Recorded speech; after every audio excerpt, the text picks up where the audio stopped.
श्री राधे राधे नमस्ते। एगो बियाहे पर के गीत गाते हैं, सुनत सबे, सब्सक्राइब लाइव शेयर करब सबे, साथ देव सबे। आ बियाहे के गीत है, सुनब सबे। पूर्वही देशवा से अइली एक मालिनी, हाथवा हरउआ लिहले ठाड़, हाथवा हरउआ लिहले ठाड़ के मोरली है रे फूलवन के हारावा हो, के ली है फूलवा हमार, के होली है फूलवा हमार।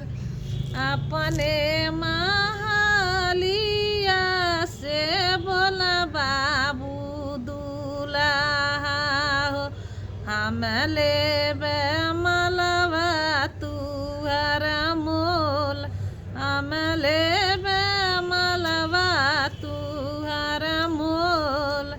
अपना ही हरवा के मालिनी दमवा बताइबू, सुरती के देबू दम बताई, सुरती के दमवा बताई।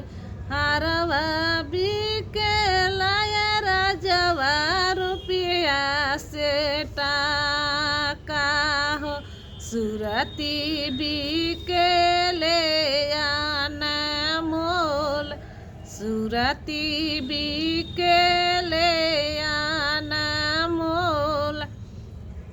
हाँ तुह से सुंदर ये दूल्हा हमर बाना राजवा हो, फूलवा सींचे न चारू ओर, फूलवा सींचे न चारू ओर।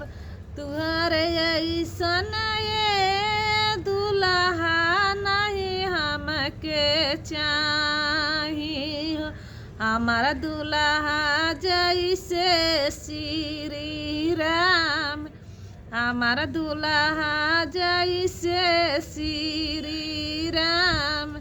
हमारे दूल्हा राजा बड़ी हमके माने हो, जैसे माने न श्री राम, जैसे माने